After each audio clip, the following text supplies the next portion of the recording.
Lalo na nandun yung pangalan mo, sir. Alam mo, sa akin, Sir GM, ngayon ho kasi may mga kumakalat ho ng mga pangalan ng mga vlogger with lahat ng mga DDS vlogger.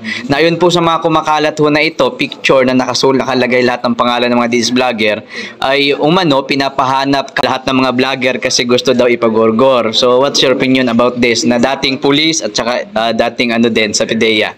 wala ka dyan sa mga yan. Bakit mo yung klase ito pilosopo? Alam nyo, pagka gugurgurin ka, hindi na sasabihin. Kasi ako, halimbawa, kung ako, no, dukuting kita, hindi ko sasabihin. Hindi mo mamamalaya na nasa tabi mo na ako. Ganon sila.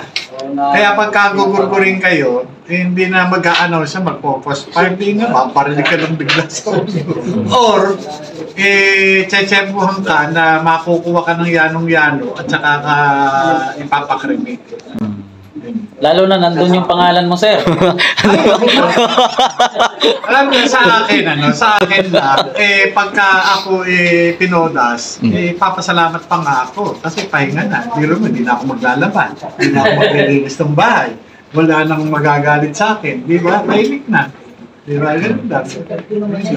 So ano yung opinion nyo, sir, sa mga vlogger? Kasi hindi maiwasan yung ibang vlogger natatakot. Kayo maniwala doon? Kayo maniwala doon? Yung mga, yung mga ganyan, yung mga pagbabanta, wala yan. Ang mga gagawa, tahimik lang. Nakatawa lang, nakangiti lang sa iyo.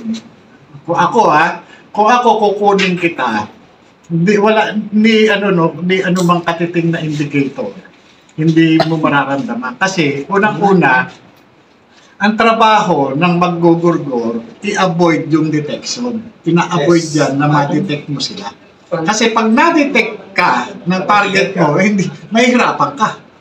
Mahihirapan ka. Kung ako gugurgor, hindi gagawa ko ng paraan para hindi mo ako ma-detect.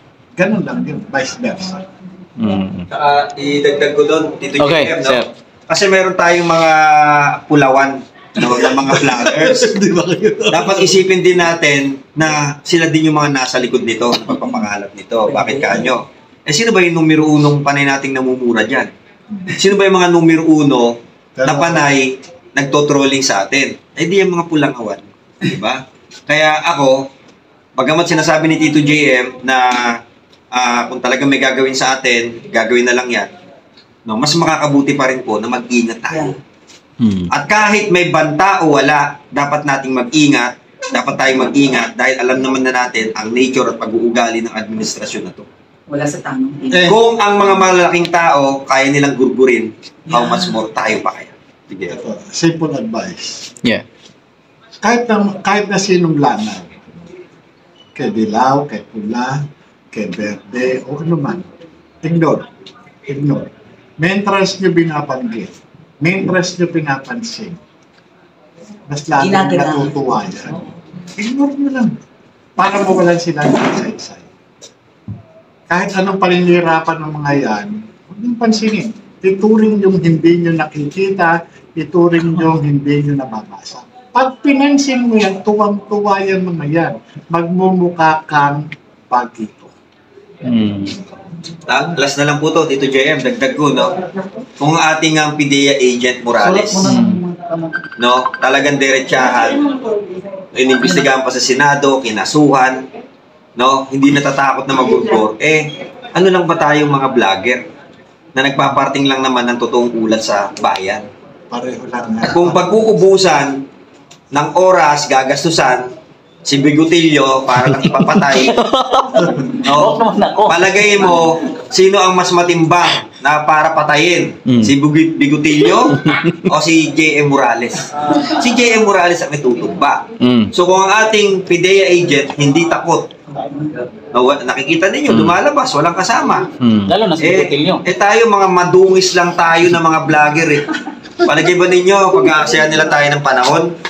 So yan, isang uri yan ng pananakot nila para tumigil tayo.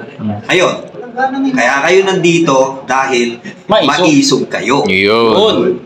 Kaya kayo nasa listahan, ng mga gawa-gawa nilang listahan na yan, kasi They are testing your pagiging Maisog. Tama. So, maisog ba kayo? Hindi. Maisog, siyempre. Kasi, pagka kayo, hindi na nag-vlog, natakot kayo, Ah, hindi ka ang maisog. tawag na sa inyo, mausog Matalaw na, matalaw. So, yan po, yung agent natin. Sir, para naman dun po sana follower po namin kasi nagtatanong po siya kanina. It seems like the name is Reco Dums.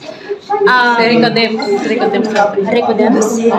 Sabi po niya doon, gusto niyang itanong kasi nadulas si Sandy ko na silent martial law sa Davao. Ngayon, kung magkakaroon ng martial law, paano naman daw po sila na nakikipaglaban kung sakaling meron ng martial law at ano nang mangyayari sa maisog?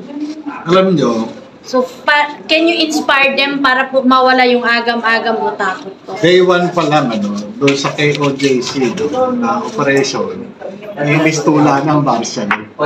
Doon sa mga ginagawa nila, dito sa atin ngayon, talagang martial na Diba? Ngayon, ang tanong, ibabalik ko sa kanila. Anong ginagawa ninyo?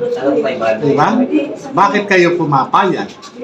Diba? Kaya nga ito, tuldukan na natin, itong mga iniisip ninyo, tuldukan na natin at magpasya na tayo sa darating na September 21. Ito yung luksang bayan. Yes. Diba? Kasi nasa atin ang ikapagtatagumpay nitong gagawin nating pagkilos. Kung ano yung gusto nating mangyari, gawin natin. Huwag na tayong magpatumpik-tumpik.